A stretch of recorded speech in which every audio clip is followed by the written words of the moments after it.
deaths, which may go down as well as up. Now, a controversial treatment for people with Emmie will be debated at Westminster next week.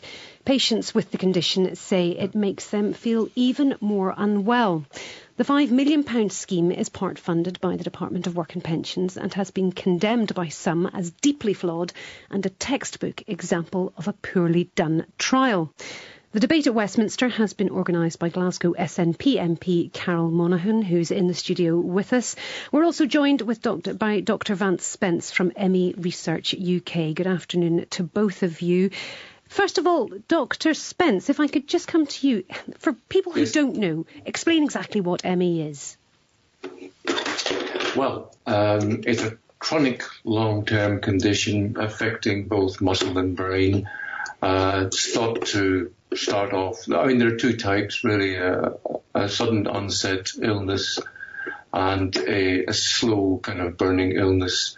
The primary one, the quick onset, is really usually infectious in origin. Some kind of infection starts off and people never recover from that, basically.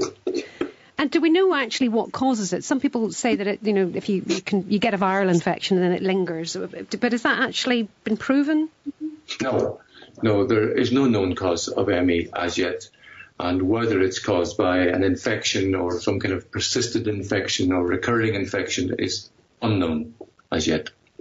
Well, listen, we're also joined by Emma Shorter, who has Emmie, and her mum Janet is here with us too. Thank you both for coming in. Emma, just tell us a bit about how the condition has affected you.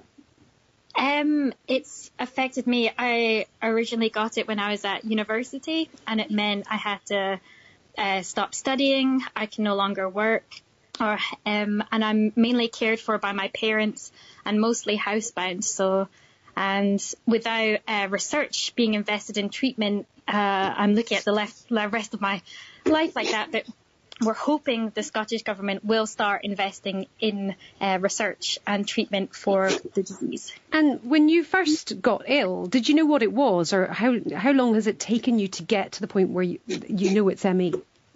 I was unusual. I was diagnosed quite quickly, and I had a virus, just like Professor Spence mentioned. You have a virus and you never recover.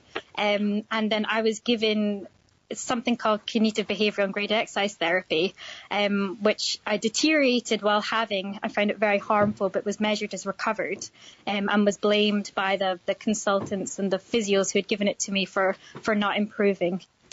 And you've taken part, we mentioned in the introduction that there's this trial that's been part funded by the Department of Work and Pensions. You've taken part in this trial treatment.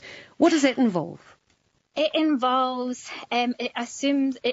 you're giving cognitive behavioural therapy, which is supposed to make you feel that the illness is due to your false illness beliefs, and that you can move and you're then exercised to push back all your symptoms because you're told it's just deconditioning and that you could move if you wanted. So I went from, climbing Monroes, cycling to struggling to lift my hand to get a glass of water. And we have, evidence of muscle abnormalities. And it comes from this really archaic view of medicine. And, this view was also, it comes from the 80s when there was this view of hysterical paralysis for MS patients, institutionalizing people with epilepsy. The researchers involved in the research, in the 60s, Dr. Marks and Gelder were labeling the LGBT community as sexual deviants and giving them aversion therapy. So it comes from this really shameful place in the history of medicine of this belief of psychiatrists and imposing this view of patients. And it should have been left behind in the 20th century, but for ME patients, it hasn't been. So you're effectively being told and treated as if this is all in your head and you just need to exercise and think your way out of it. What actually happened when you followed that plan of action? But what happened was I got worse. I started needing to use a wheelchair again. And I could originally still walk. And it made me completely housebound for a long period of time. And sorry, it's quite hard talking about it. And there was looking at my parents, looking at me, and I was just told it was my fault. You should have tried harder. My consultant just turned to me and said, you should have tried harder. And the effect on, this isn't just me, this has happened to many patients across Scotland. It's happened to children, who then parents are being blamed, and it's happening to patients who are going for disability benefits. Either you do this treatment that you find harmful, or you don't get disability benefits. So across Scotland, it's really devastating impact on patients.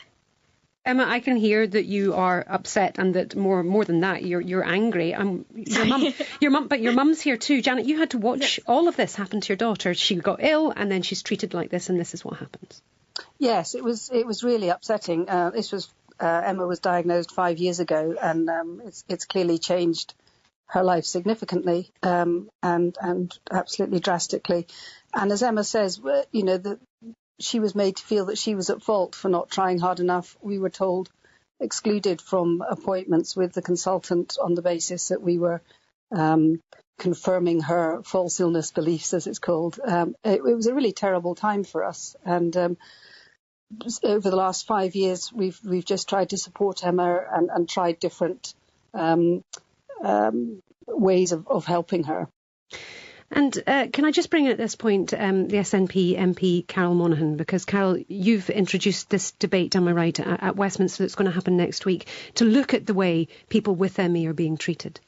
Well, it's to look at the way they've been treated, but it's also to look at the impact of this particular trial, of this PACE trial, because this PACE trial is now widely regarded as being deeply flawed. However, it has long-lasting effects and serious impacts for people with Emmie.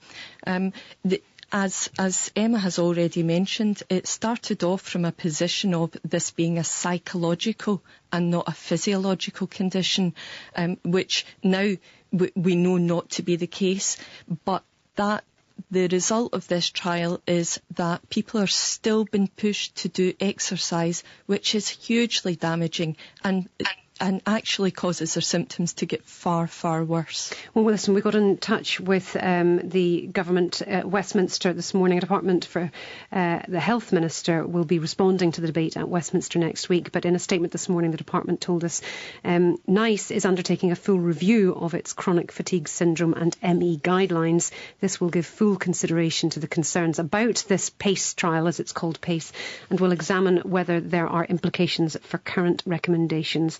The recommendations are developed independently to help NHS organisations and clinicians to design and deliver services that are in line with the best available evidence. So that's what the government says ahead of your debate. What do you hope this debate will achieve? Well, I think, first of all, it's great that NICE are looking at the guidelines and are hoping we get a complete removal of this exercise therapy as a recommendation for people with ME. But the problem is that many medical practitioners will still have in their head that that's the best way forward, because there's been many years now that these guidelines have been there. So there's going to have to be a huge amount of education taking place in terms of medical practitioners, in terms of members of the public as well, because there were really very damaging headlines saying things like, just if you've got ME, just exercise your way out of it.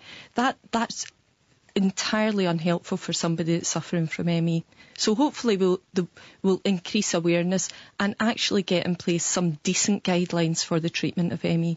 Dr. Vance, is that part of the problem? Because the symptoms, as you were talking about earlier, they can include sleep disorders or muscle pains or headaches, joint pain, swelling. There's a lot of symptoms in there that obviously go across a lot of different illnesses. I guess GPs are your first point of contact. But are they just, as Carol was saying, maybe just not quite aware of it, not educated about it, or they just kind of forget that it's out there? Well, there's a lot of issues in there really to discuss. I feel a little bit like a hamster on a wheel here. 15 years ago exactly, the Chief Medical Officer of Scotland released a report into Emmie, a short-lived action with Dr. Mike Armstrong. I was on that committee for 18 months, and it has 11, 12 principal recommendations.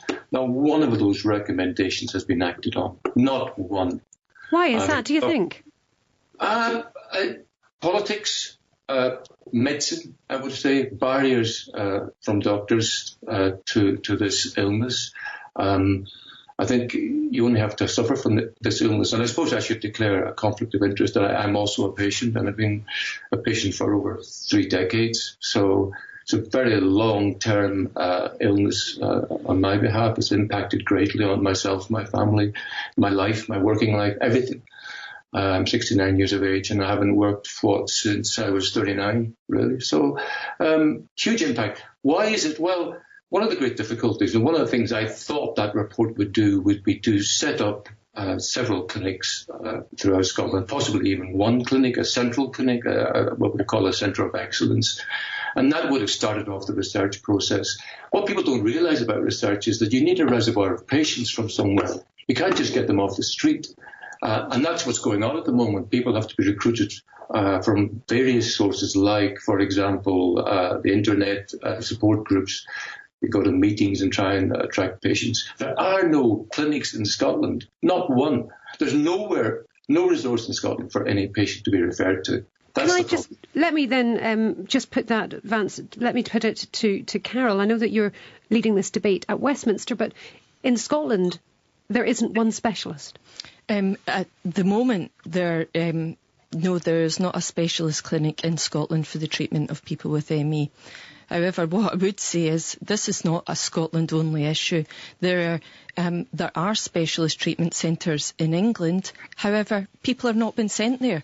People are being told to exercise their way to health. So even when treatment centres exist, because of just a huge lack of awareness, people are not getting appropriate treatment. But you wouldn't expect, surely, a Scottish GP to be asking somebody with ME to be going to a treatment centre in England. What could be done in Scotland? Well, I think to start with, we could look at proper guidelines. I mean, we've now, the Scottish Government published last year the Scottish Good Practice Guidelines for ME. So that's a step forward, and that hasn't happened yet in England. But you've got to also remember that these NICE guidelines have much wider reach, even just in the UK. This disease affects people throughout the world, and many people are using this trial and the results of this trial to have to be treated in a particular way. I've had correspondence from people in Australia, people in Canada, people across Europe that have all been damaged by this PACE trial. So this is not something that's particular to Scotland or indeed the UK. This is a worldwide issue. I was wondering, can you describe, I was going to say a typical day, I don't suppose there is a typical day, but can you describe what some of your days are like with this condition? I think it'd be quite boring to hear, but yes, normally in a day I'm able to have breakfast and lunch. My parents need to make my dinner for me, and it's mainly just resting. Any activity that you do, because of the muscular abnormalities, you pay for. So you don't. So you make choices. Do I wash my hair today, or do I talk to my friend for 15 minutes on the phone? So every day is a choice of small activities. And if you want to do a large activity, then you will spend days in bed, in pain,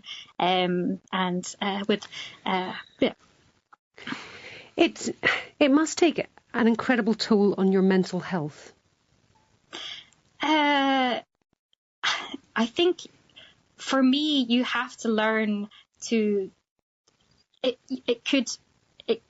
can be really difficult to deal with, but you have to learn.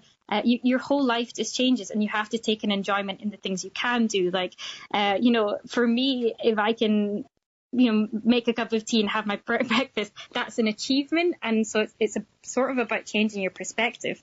But the main problem with this energy. So my mum and I are campaigning for the Scottish Government to change things, because the PACE trial was the last piece of research the Scottish Government funded, and it was the Scottish Chief Science Office that part funded it.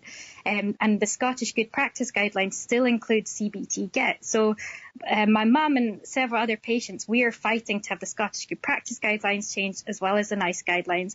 And we're fighting for the Scottish Government to invest in biomedical research, because we think our lives are worth more than nothing. And added advocating for ourselves is incredibly difficult because we barely have the energy to care for ourselves. Well, that's what I was just about to ask Dr. Spence. Dr. Spence, you've said that you are a patient and you're also advocating on this. How having the people who have this illness to have to fight this hard must be so difficult. Dr. Spence? I mean, sorry, are you here? Yes, hearing you, go ahead.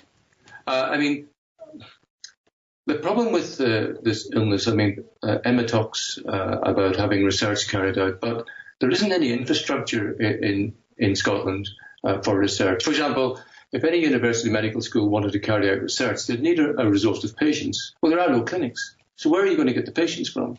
This is a huge problem. And that's why the Chief Medical Officer's report of Scotland 2003 was important that some of that was acted upon and that there was some centres set up. And that hasn't happened. So as a charity, Emmie Research UK are funding, at the moment, something like 12 projects, but most of these are overseas. There's only 2 places in the United Kingdom, Newcastle and Dundee, that have 2 projects. We don't get applications from people in the United Kingdom. They're from abroad. They're from Australia, from Canada, they're from Belgium, they're from Germany. We're funding research in Germany. Carol Monaghan, you're taking this fight to Westminster next week. Can you then get together with colleagues north of the border and see what the Scottish Government can do about this? Well, absolutely. I think obviously the PACE trial has got to be exposed. It already has there is some awareness out there, but it has to be exposed. But absolutely, this is something that I would want to work with the Scottish Government on. One of the difficulties we have with the patients is that they are so exhausted, they are so ill, they are in so much pain that we just do not see them. There's an organisation called the Missing Millions, and that's a good way of describing people who are crippled with ME. Carol Monaghan, SNP MP for Glasgow, Emma Shorter, who has ME, her mum Janet, and Dr. Vance Spence from Emmie Research UK. Many thanks indeed. This lunchtime, Paul English is delving